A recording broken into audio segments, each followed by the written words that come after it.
Si tienes tu Biblia contigo, por favor, acompáñenme en sus Biblias al Evangelio de Lucas, capítulo 8, Lucas 8.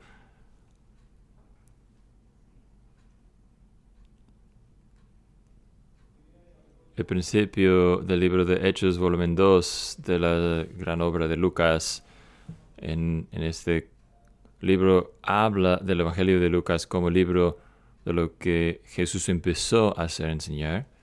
Este es un resumen bueno de lo que encontramos en el Evangelio de Lucas cuando Jesús, o lo que Jesús empezó a hacer enseñar, y seguimos nuevamente aquí en ese tipo de cosas. Aquí, versículos 22 adelante, versículo 22, leyendo hasta 39. Escuchen a la palabra de Dios. Y uno de aquellos días entró en una barca con sus discípulos y les dijo: pasemos al otro lado del lago. Y se hicieron a la mar. Pero mientras ellos navegaban, él se durmió, y una violenta tempestad descendió sobre el lago, y comenzaron a negarse y corrían peligro. Y llegándose él, le despertaron diciendo: Maestro, Maestro, que perecemos. Y él, levantándose, reprendió al viento y a las olas embravecidas, y cesaron, y sobrevino la calma. Y él les dijo: ¿dónde está vuestra fe? Pero ellos estaban atemorizados y asombrados, diciéndose unos a otros: ¿quién pues es este que aun a los vientos y al agua manda y le obedecen? Navegaron así en la tierra de los Gadarenos, que está al lado opuesto de Galilea. Y cuando él bajó a tierra, le salió al encuentro un hombre de la ciudad poseído por demonios, y que por mucho tiempo no se había puesto ropa alguna, ni vivía en una casa, sino en los sepulcros. Al ver a Jesús, gritó y cayó delante de él y dijo en alta voz: ¿qué tengo yo que ver contigo, Jesús, Hijo del Dios Altísimo? Te ruego que no me atormentes. Porque él mandaba al espíritu inmundo que saliera del hombre, pues muchas veces se había apoderado de él y estaba atado con cadenas y grillos y bajo guardia. A pesar de todo, rompía las ataduras y era impelido por el demonio a los desiertos. Entonces Jesús le preguntó: ¿cómo te llamas? Y él dijo: Legión, porque muchos demonios habían entrado en él, y le rogaban que no les ordenara irse al abismo. Y había una piara de muchos cerdos paciendo ahí en el monte, y los demonios le rogaban que les permitiera entrar en los cerdos. Y él les dio permiso. Los demonios salieron del hombre y entraron en los cerdos, y la piara se precipitó por el despeñadero al lago, y se ahogaron. Y cuando los que los cuidaban vieron lo que había sucedido, y lo contaron a la ciudad y por los campos. Salió entonces la gente a ver qué había sucedido, y vinieron a Jesús, y encontraron al hombre de quien había salido los demonios sentado a los pies de Jesús, vestido y en su cabal juicio, y se llenaron de temor. Y los que lo habían visto les contaron cómo el que estaba endemoniado había sido sanado. Entonces toda la gente de la región alrededor de los Gadarenos le pidió a Jesús que se alejara de ellos, porque estaban poseídos de un gran temor. Y él, entrando en una barca regresó. Pero el hombre de quien había salido demonios le rogaba que le permitiera acompañarle. Mas él les despidió diciendo: vuelve a tu casa y cuenta cuán grandes cosas Dios ha hecho por ti. Y él se fue, proclamando por toda la ciudad cuán grandes cosas Jesús había hecho por él. Que el Señor bendiga su palabra a nosotros esta mañana.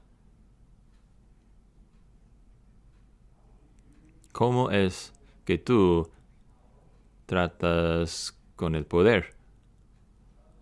Esposos, ¿cómo ejercitan autoridad en el hogar? Mamás, papás, ¿cómo ejercitan autoridad sobre sus hijos? Ustedes quienes tienen puestos de supervisor en el trabajo, ¿cómo es que usan esa autoridad? Hijos, niños, cuando tu mamá te deja en casa para ir a la tienda, regresa a una situación de señorío sobre los demás, una situación así, pues preguntar a sus papás sobre esto durante la comida. El hombre tiene mal récord con el poder, el uso de poder. Todo nuestro sistema político es basado en esa idea, ¿no? De balances de poder. Nosotros tenemos un dicho que poder absoluto corrompe absolutamente. Aquí tenemos un pasaje sobre el poder, sobre poder absoluto, como sobre el poder de Jesús, el poder de Cristo, sobre el mundo natural y su poder sobre el mundo sobrenatural, su poder sobre el viento y las olas, y también su poder sobre el mundo de los demonios. Y nosotros vemos cómo Jesús ejercita su poder. ¿A cuál fin? ¿Cómo? ¿Por qué? ¿Para qué? ¿Cuáles son sus propósitos para que Él ejercite su poder? Y lo vemos en nuestro pasaje que Jesús ejercita poder para bendición, para sanar, para ayudar. Eso es lo que vamos a estar viendo, estudiando esta mañana. Y en realidad tenemos dos puntos principales que van a seguir esas dos historias que encontramos en esos versículos. Una historia sobre el que calma a la tormenta y también la destrucción de los demonios. Y primeramente esa oración. Jesús es quien, porque Jesús es quien calma a las tormentas. Podemos confiar en Él durante el tiempo de crisis. Él es quien calma tempestades, así que podemos confiar nosotros en Él en nuestras propias crisis. Qué apropiado es que estemos hablando sobre esta tormenta de viento esta mañana, ¿no? En medio de estos vientos de marzo, aquí que hemos estado experimentando en esos días actuales y nosotros anticipamos eso, esperamos esto, ¿no? En particular, en el mes de marzo hay un dicho sobre los vientos de marzo y las lluvias de abril y todo lo demás, ¿no? Es algo esperado.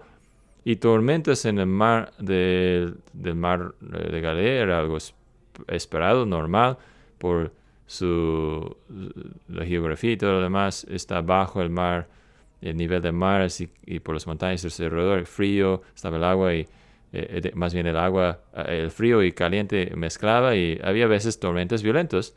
Y algunos discípulos son marineros, son pescadores, así que no es algo sorprendente para ellos, pero ese es otro nivel, es algo sumamente grande, así que los discípulos están en un pánico y Lucas lo hace claro que ellos no están reaccionando al fin del versículo 23, ellos estaban en peligro, estaban en gran peligro, verdaderamente estaban en peligro.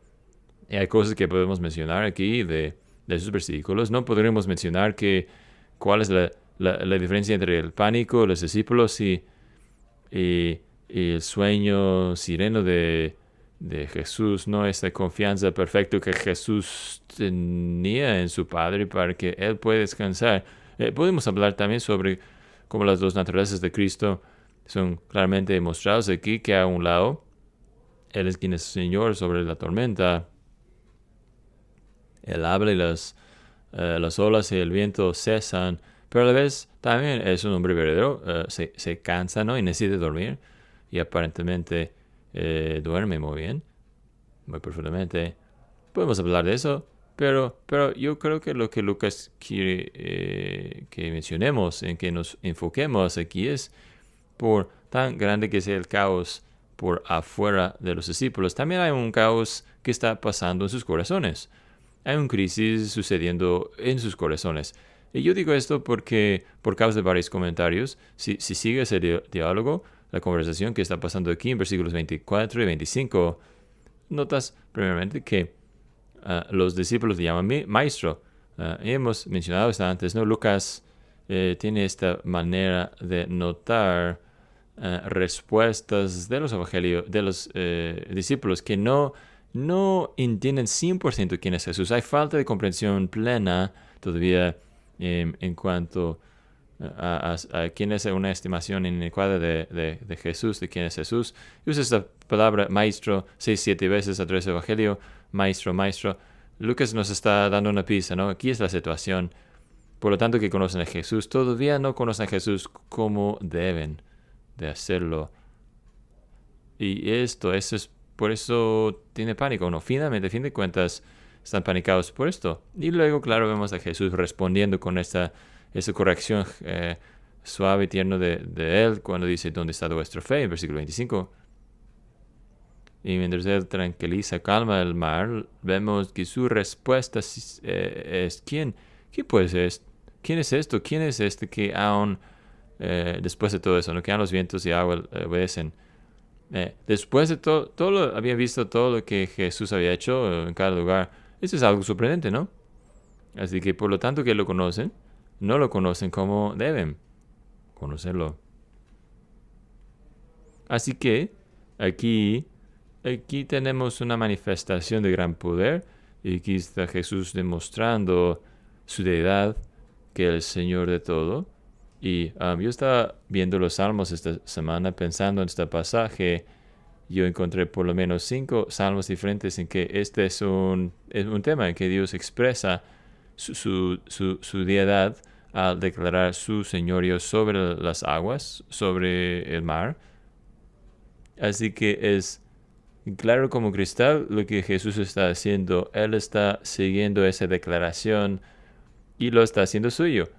Yo, como el Hijo de Dios, yo soy Señor sobre el mar, sobre las aguas. Yo soy realmente Dios, plenamente Dios. Y sin embargo,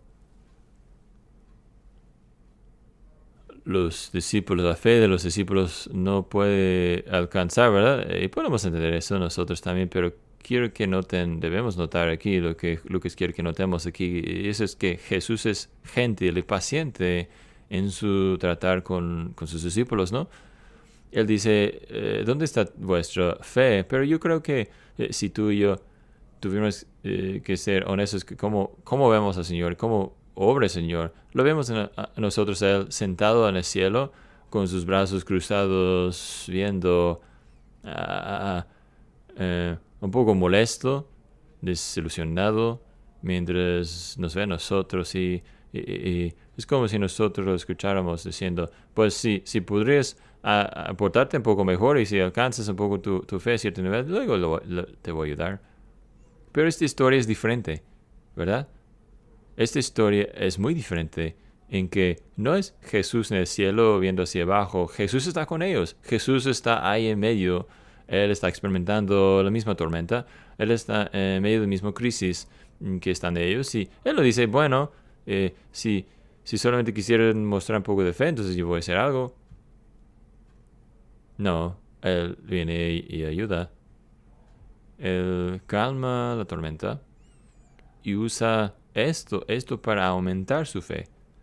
Y eso es algo muy lleno de gracia, ¿no? En cuanto a Dios y cómo Dios obra con nosotros, trata con nosotros. No, es Dios viendo a nosotros desde el cielo diciendo, pues, pórtese mejor y luego después, si se porta mejor, voy a hacerte caso y ayudarte. No es el Señor descendiendo a nuestras vidas, estar con nosotros en la barca y ayudándonos a nosotros en medio de nuestra incredulidad, en medio de nuestra necesidad, en medio de esta falta de comprensión y esa necesidad de crecer, necesidad que tenemos de entender y confiar más. En medio de todo esto, el Señor entrando en tal situación, ayudándonos a nosotros y luego usando tal situación diciéndonos, mira mi gloria, ve mi gloria.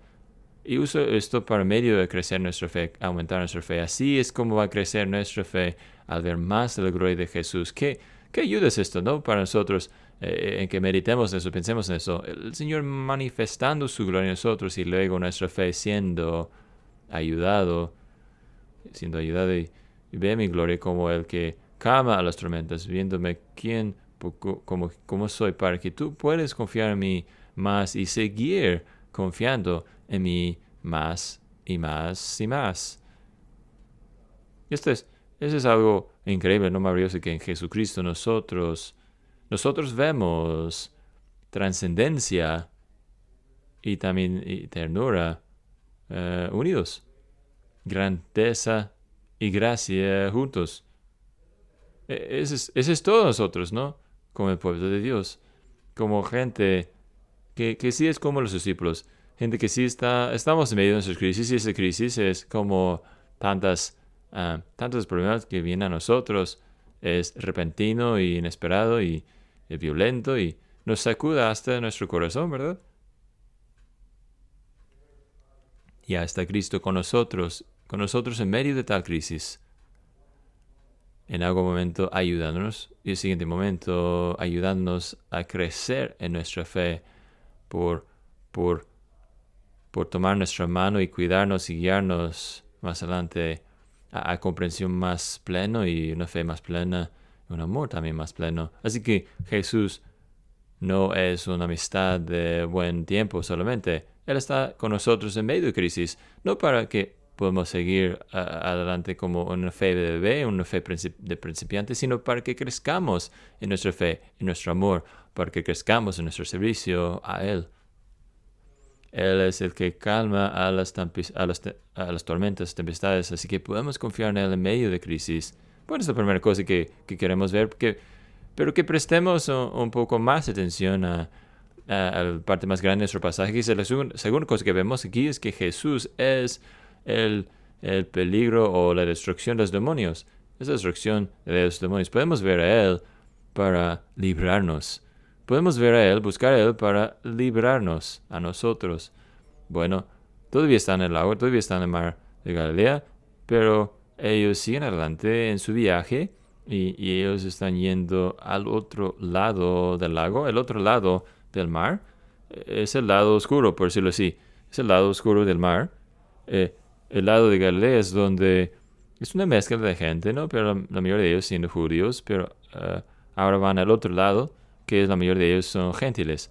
Sabemos que hay granjeros de ellos que crían cerdos. Eso no es lo que encuentras, algo que encuentras entre los judíos. Así que van al otro lado del mar, al lado oscuro, y Jesús va ahí a propósito. Él sabe lo que hace, él tiene misión. Y inmediatamente, tan pronto que sale del barco, hay un conflicto. Lo encuentra el conflicto desde el primer momento de llegar ahí. Versículo 27. Le salió al encuentro un hombre. Ese verbo es usado cuando dos ejércitos se encuentran, ¿no? En que habrá conflicto, hostilidad entre dos grupos, ¿no? Y aquí tenemos un hombre que es llamado el endemoniado, un hombre poseído por muchos demonios, y encuentra a Jesús. Es como un campo de batalla que vemos aquí. Bueno, que hablemos de este hombre un momento, que vemos al miseria de este hombre, y es una situación muy, muy triste. Es una imagen, ilustración perfecta de desesperación. Este es el hombre más miserable sobre la faz de la tierra, poseído no por un solo demonio, sino por una legión de demonios. Ha sido comentado, o la pregunta por lo menos se ha hecho, si solamente necesita un demonio para poseer un hombre, porque hay legiones de demonios. Aquí una respuesta, por lo menos, es que Satanás está enviando todas sus tropas a la primera línea para encontrar a Jesús cara a cara, un conflicto directo. Así que este hombre, su vida ha sido destrozada por no solamente el pecado, sino por esa posesión de demonios. Y es un hombre de quien podemos tener piedad, de quien podemos sentir tristeza. Su vida ha sido destrozada, ha sido tan entregada a maldad y tinieblas, que toda su vida es destrozada. Se quedó en pedazos. Y digo esas cosas, que hay pecado y que hay posesión de demonios por una razón, que hay tinieblas, pero también hay esta entrega de uno a maldad. Este no es un creyente leyendo su Biblia un día y de repente él fue poseído por demonios. No, ese es un hombre quien se había entregado al gran pecado, se había abierto su vida a este tipo de influencia, y tal influencia, posesión demónica, había llegado a controlar toda su vida. Y es fácil ver a este hombre y decir, eso es algo excepcional, una situación única. Y de cierta manera sí lo es, pero este hombre también simplemente ilustra por nosotros el fin del diablo, el propósito de lo que él quiere. Muestra lo que Satanás haría en cada ser humano, la vida de cada ser humano, si le fuera dado la oportunidad. Si el pecado tuviera su manera, lo que quiso con nosotros sin ningún obstáculo para frenarlo, así es como sería la vida. Yo pensaba mucho de eso en las palabras de John Owen, el puritano de días antiguos, cuando dijo, cada principio de pecado, si permitido, crecería al punto de expresarse en su manera más horrible. El pecado siempre quiere crecer. La advertencia, ¿no? Recuerden que el Señor dio a Caín en el primer de Génesis que el pecado está ahí en la puerta y su deseo es tenerte. Su deseo es conquistarte, dominarte. Aquí tenemos un hombre quien tiene su vida no solamente dominado por Satanás y sus demonios, sino por el pecado. Niños y niñas, si han leído Los Señor de los Anillos, los libros, o habían visto las películas, pueden pensar en el nombre, más en el personaje Gollum. Si conocen un poco de la historia, la trayectoria de su vida, te da una idea de la situación trágica que es esta que estamos viendo aquí. Aquí tenemos un hombre quien ha perdido su libertad. Ha perdido su libertad. Es esclavo, ¿verdad? Versículo 29 nos da dos verbos fuertes. Dice, a un lado, que esos demonios muchas veces se habían apoderado de él, y más adelante que el impelido por el demonio de los desiertos. Palabras, verbos fuertes que hablan de control completo. Este hombre había perdido su libertad, su personalidad. Estaba siendo conquistada, dominada por ellos. Fue robado de libertad. No era suyo, no estaba bajo su propio control. Es interesante, ¿no? Que aún en ese versículo a veces vemos su personalidad y llevado superficial al momento, pero luego vemos los demonios en su personalidad, por decirlo así, que sale de la superficie de este hombre. Este hombre ya no tenía control de su vida. Perder la libertad, perder la dignidad, también leemos sobre él, y te recuerda más y más sobre una bestia en vez de ser humano, ¿no? Y claro, eso es lo que hace Satanás. Él sabe que nosotros somos ellos quienes llevamos la imagen de Dios, somos portadores de la imagen de Dios. Y si no puede atacar directamente a Dios, él se enfoca al hombre. Y ha estado haciendo eso desde jardín de Edén, enfocando su atención al hombre, y ahora dice, voy a atacar a los seres humanos, atacar a la imagen de Dios, atacando a ellos. Él sabe cuál es nuestro propósito, que nuestro destino, por decirlo así, es disfrutar, gozarnos de la gloria de Dios, reflejar la gloria de Dios. Así que Él hace todo bajo su poder para quitar esto, a redirigirnos, a cambiar la dirección de nuestras vidas, a perseguir otras cosas. Y aquí tenemos un hombre que ha sido degradado, ha perdido su dignidad. Ven que este es un hombre quien se está lastimando a sí mismo. Lucas no mencionó eso, pero Marcos sí, que se estaba cortando habitualmente. Había isolación social.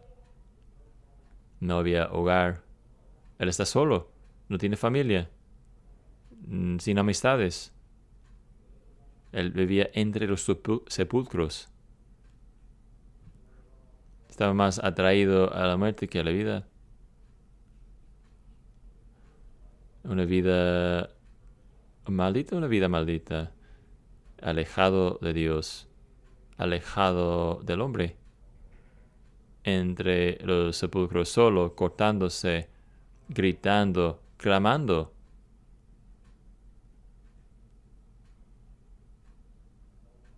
y nadie podía ayudarlo. Nadie podía ayudarlo. Lo mejor que podía hacer era intentar ponerle con cadenas y grillos, pero los demonios le dieron más fuerza, así que ni puede ser contenido o ayudado. Le hizo capaz de mover su propia cabeza, sus propios sentidos. Nadie en la tierra podía aliviar estos síntomas o ayudar de verdad a ese hombre a escapar a su esclavitud. Así que esa es una imagen de lo que el pecado haría. Si Satanás pudiera, es lo que el pecado haría si fuera magnificado en nuestras vidas, si no fueran demoras o protecciones o frenos para prevenir eh, un pecado más desenfrenado. Así se van a ver nuestras vidas. Es una vida mala. Y claro, los detalles aquí, debo decir aquí también que no siempre se ve físicamente así. No siempre se ve físicamente así porque, claro, Satanás se esconde, se esconde como un ángel de luz y puede poner alrededor de una persona una apariencia engañosa, que una persona parezca exitosa y con prosperidad y todo lo demás, pero en realidad su vida es igual. Ellos no son suyos, no están libres. Están esclavizados al pecado y a Satanás. Y no importa tanto, ¿verdad? Si nosotros creemos en Satanás. No importa tanto si creemos que Satanás es real y que esté obrando en el mundo. ¿Por qué? Porque la realidad es que la Biblia dice que lo es. Pablo habla de eso en 2 Corintios 4. Él dice, claro, no saben eso, no tienen mente porque hay un velo sobre los ojos del incrédulo. Ese velo existe en parte por causa de nuestro propio pecado y nuestra ignorancia. Pero también él dice que el Dios de este mundo ha cegado los ojos del incrédulo para que no vea.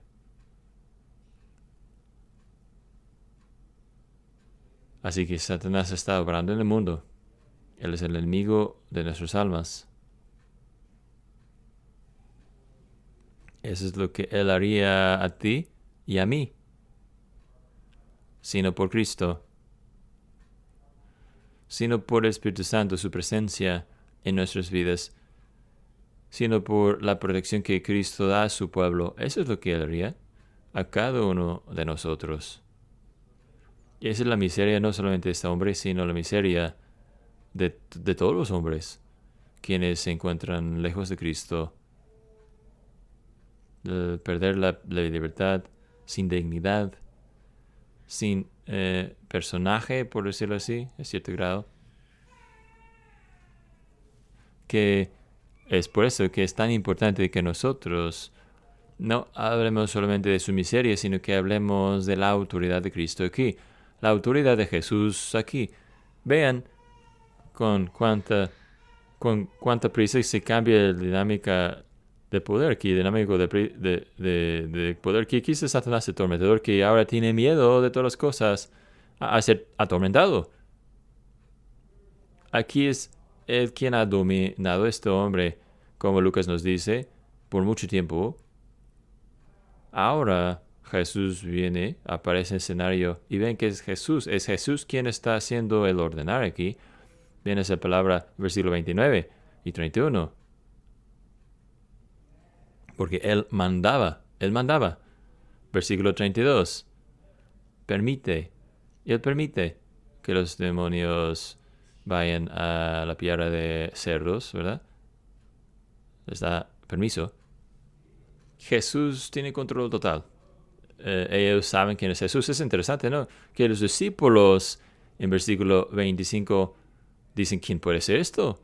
Y los demonios en versículo 28 le dan una respuesta buena a esta pregunta. No es Jesús, Hijo de Dios Altísimo. Ellos saben quién es Él y tienen miedo.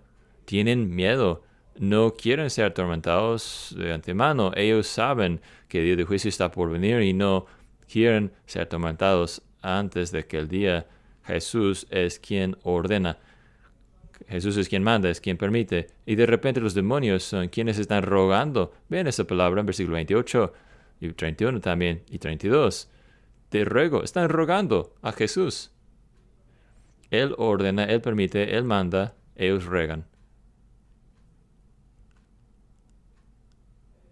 A lo mejor algunos de ustedes tienen una perspectiva, una cosmovisión, perspectiva del mundo, a lo mejor no bien examinado, pensado en que tú crees que, sabes, que Satanás tiene control sobre el mundo sin obstáculos y que en realidad hay ese conflicto entre luz y tinieblas y bien y mal y que son más o menos iguales. Ese se llama dualismo. Lleva mucho tiempo esa teoría y no es cristiano, no es bíblico. Cristo, Dios, es Señor, es un solo Señor. Y cualquier libertad que Satanás tenga, cualquier poder que tenga Satanás, es permitido solamente un tiempo. Y solamente permitido a él hasta que cumple o para cumplir los decretos de Dios sobre lo que ha ordenado. Unos puritanos, varios de ellos a lo mejor dijeron algo así, que Satanás es simplemente el que trabaja con la espada de Dios para enseñar a su pueblo cómo usar sus armas espirituales. Así que los demonios ruegan delante de Dios. Qué buenas noticias es esto, ¿no? Porque en realidad el mundo es un lugar espantoso, ¿no? Alguien ha dicho que vivimos en un universo que es letalmente hostil hacia la vida humana. Hay muchas malas cosas que pueden suceder, malas fuerzas allá afuera en el mundo, pero Cristo es Señor. Cristo es Dios. Él es quien es todopoderoso sobre todas las cosas. Y qué bendición es esta saber, para poder saber, conocer a este Cristo, conocer a Él de quien radia vida y luz y amor, donde sea que vaya. Los demonios traen tinieblas y oscuridad y miseria. Cristo trae gozo y paz. Y aquí está Jesús, se acerca y piénsalo, Jesús cruzó el mar de Galilea solamente para encontrar a ese hombre.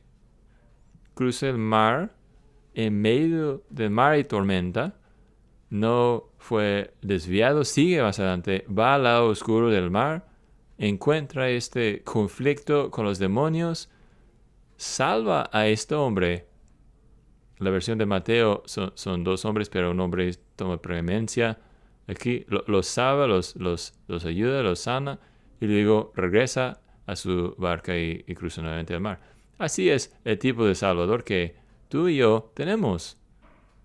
Un Salvador que va hasta grandes fines, se esfuerza mucho, va hasta la cruz y aguantando en realidad, aguantando lo que el demoniado sufrió, isolación de los demás, estar alejados de Dios para que diga, Dios mío, ¿por qué me has abandonado?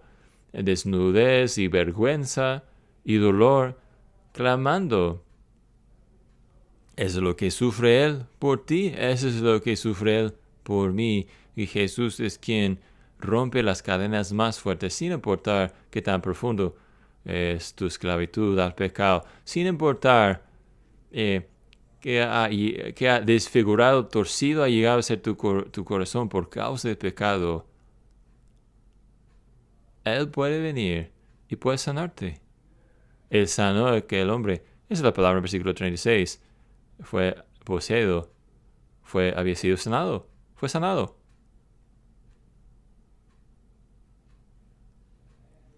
Y el hombre entiende esto. El hombre comprende esto. Versículo 39. No es todavía tiempo, es un gentil todavía. No es tiempo todavía para que los gentiles vayan y vengan a llegar a ser seguidores de Cristo físicamente. Ese tiempo se acerca. pero todavía no ha llegado. Y Jesús dice, quédate aquí todavía. Y vete, di a tu familia, a tus amistades, las grandes cosas que Dios ha hecho por ti. El hombre entiende eso. Y vemos en el mismo versículo que se fue. Y proclamaba por toda la ciudad cuán grandes cosas Jesús había hecho por él. Yo creo que nosotros podemos hacer lo mismo, ¿no? Yo no sé cómo compartir mi fe o compartir con los demás a veces. Me da vueltas y todo lo demás. Yo creo que eso es algo que un cristiano puede hacer, él o ella. Déjame contarte lo que Cristo ha hecho por mí. Déjame contarte sobre Él, quien es la destrucción de los demonios, Él quien nos libra. Esto debe hacernos orar. Que sigamos orando por ellos quienes todavía no han sido convertidos. Que Cristo fue a salvo de ese hombre. Y si fuera un hombre que parecía más allá de la esperanza, sabemos que hay gente, ¿no? Gente sí. Conocemos a gente que decimos, bueno, no sé si debo orar por tal persona porque esa persona parece tan lejos y tan más allá de Cristo. ¿Cómo podría Cristo alcanzar a alguien así? Bueno, aquí tenemos un ejemplo de eso. Cristo cruzó esa mar para alcanzar a este hombre que parece ser el peor de los peores, el caso más perdido. Y nos mantiene eso en oración, nos mantiene en oración esto. Pero hay una cosa más de que quiero hablar. Bueno, eso es una historia fascinante, ¿no? Ese es el único momento en todos los demonios que hay en el Nuevo Testamento, único momento en que Jesús tiene una conversación con los demonios. El poseído puede hablar y lo escuchamos a él y su testimonio al fin también. Una historia fascinante. Unas cosas fascinantes aquí, claro, son los cerdos, ¿no? El hecho de que los demonios quieren entrar en los cerdos en vez de ser enviados al abismo sin fin. Dice, envíanos primero, por favor, envíanos a los cerdos, en cambio, más bien. Una detalle rara, pero nos dice mucho, nos dice 3 cosas por lo menos esto. ¿Por qué es que Jesús hizo esto? Esa es la pregunta, ¿no? No es amigo del granjero de los cerdos, ¿verdad? ¿Por qué hizo esto? Uno, para dar certeza al endemoniado. Nosotros necesitamos certeza de lo que escuchamos, de lo que leemos, que hizo Jesús por nosotros, que la verdad lo hizo por nosotros. Y este hombre, que es recién nacido, un hombre nuevo en la fe, necesita seguridad. ¿Y qué seguridad mejor que no solamente escuchar la palabra de Dios, sino ver esos demonios quienes le habían tormentado antes de ser echados a los cerdos y ver lo que hacen los cerdos? Sí, eso es lo que me hizo a mí por tantos años. La seguridad. Yo crecí en un lugar, no sé por qué, en que siempre teníamos serpientes, no sé por qué. Siempre había serpientes. Si necesitabas un buen serpiente, la casa de los Wise era un buen lugar, una buena casa de encontrar una serpiente. Siempre solían estar serpientes en los meses calentitos también. Había serpientes color negro. No más está ahí, no hacen daño ni nada, pero a vez en cuando había un copperhead. Y mi papá lo mataría. A lo mejor lo disparaba, a lo mejor lo usaba quitando una herramienta para quitar su cabeza, ¿no? Pero la cosa que yo siempre quise hacer, yo siempre quise patalearlo para verlo que está muerto. Hay que asegurarnos que está muerto, checarlo. Y aquí tenemos esa seguridad dada, la certeza dada a este hombre que antes era poseído por demonios, que los demonios se eran expulsados y están lejos ahora. Es una razón. Segunda cosa, es un vislumbre o algo que vemos de antemano del fin de los demonios. Ellos tienen un alivio muy temporal a ir a los cerdos, pero ¿qué es lo que hacen los cerdos? Ellos van abajo, bajo, y se ahogan. Se ahogan en el lago. Así es su fin. Su fin es así. El lago de fuego. Y aquí es Jesús dándonos como si fuera una pequeño recordatorio de que ese es el fin, el final de todas esas fuerzas espirituales en los lugares celestiales, que estén en contra de Cristo, que están en contra de Cristo. Aquí es su fin, último fin. Pero luego una tercera cosa, última cosa que esta acción hace. Muestra, revela lo que está en los corazones de la gente del pueblo. Porque la gente del pueblo tiene un lugar en la historia. Ellos son contados lo que sucedió. Lo que ellos quienes cuidan los cerdos van a decir a sus señores lo que había sucedido. Ellos estaban sorprendidos, tienen miedo, pero no el tipo de miedo, de temor que los discípulos muestran en la historia antes. Ellos se temorizan, pero los discípulos preguntándose, dicen, ¿quién puede ser esto? Los del pueblo dicen otra cosa. Ellos tienen miedo, dicen, oye, ¿puedes irte? No te queremos aquí. Vete, no te queremos aquí en nuestras vidas. Jesús nunca prometió que no traerá interrupción cuando viene. Trae interrupción. Jesús es malo para los negocios, por decirlo así. Pero a lo mejor hay ellos quienes conocemos, o a lo mejor gente aquí quienes han pensado, estoy interesado en ese cristianismo, pero va a interrumpir mi vida actual. Muchas cosas tendré que suceder, que cambiar. Yo tendré que dejar muchas cosas. Hay cosas que tendré que yo hacer que no quiero hacer. Hay cosas que estoy haciendo ahora que no quiero dejar a un lado, que tendré que dejar a un lado si llegaré yo a ser cristiano. Sería muy causando mucha interrupción en mi vida, mala para los negocios de mi vida. A lo mejor sería literalmente tus negocios. Y Jesús está abriendo sus corazones a nosotros. Él ataca, se enfoca en la cosa que más aman, su dinero. Y muestra lo que hay en sus corazones. Jesús, Señor Jesús, queremos que debas irte, caballero, a otra parte. Vete. Yo creo que esto nos lleva a una pregunta que deberíamos preguntarnos hoy. Y no esperar otro día. Esa es nuestra respuesta. Vemos el poder de Cristo y admitimos quién es. No podemos evitar esto. Y sin embargo, ¿qué es lo que hacemos? A lo mejor hay nuestros corazones, a lo mejor hay pues sí, hay poder en Dios, tiene poder sobre la naturaleza, ve su poder sobre los demonios.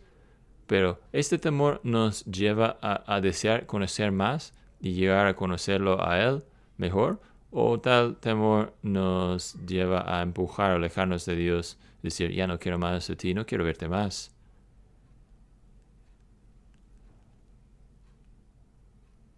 Así que al fin están rogando que se vaya. Y hay otro hombre aquí que está rogando ir con él. Pero déjame volver a la primera pregunta. ¿Cómo es que tratas con la autoridad, con el poder? Esposos,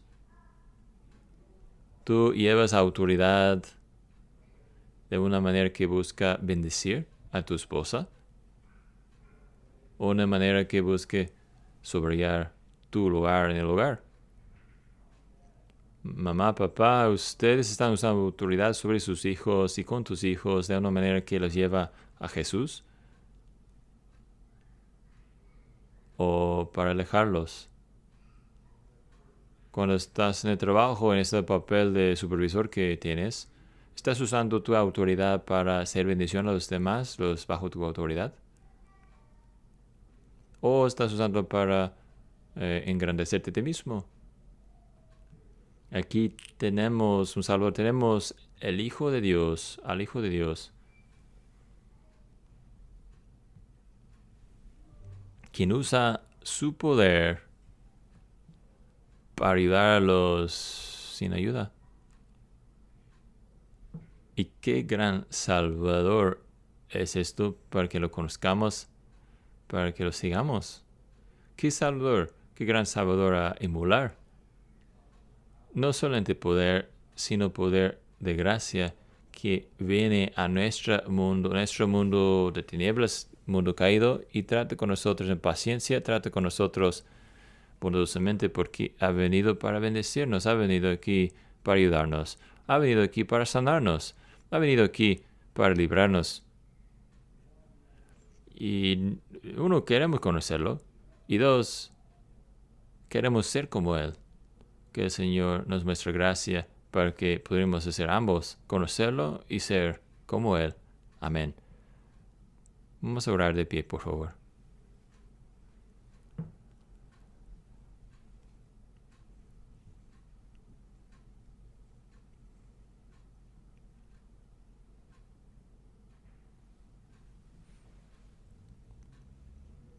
Oh Padre lleno de gracia, te damos gracias nuevamente por revelarnos tu Hijo Jesucristo, mostrándolo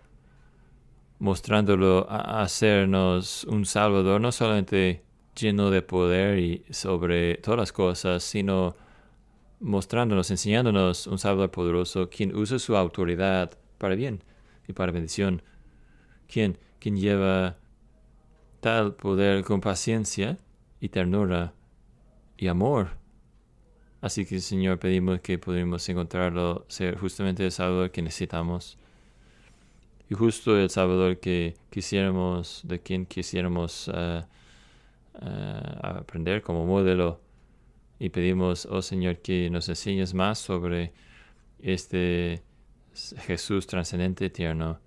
Y que nosotros, oh Señor, seamos transformados mientras nosotros vemos su imagen en un espejo y empezamos a ser transformados en la semejanza de tal imagen. Señor Jesús, pedimos en su nombre. Amén.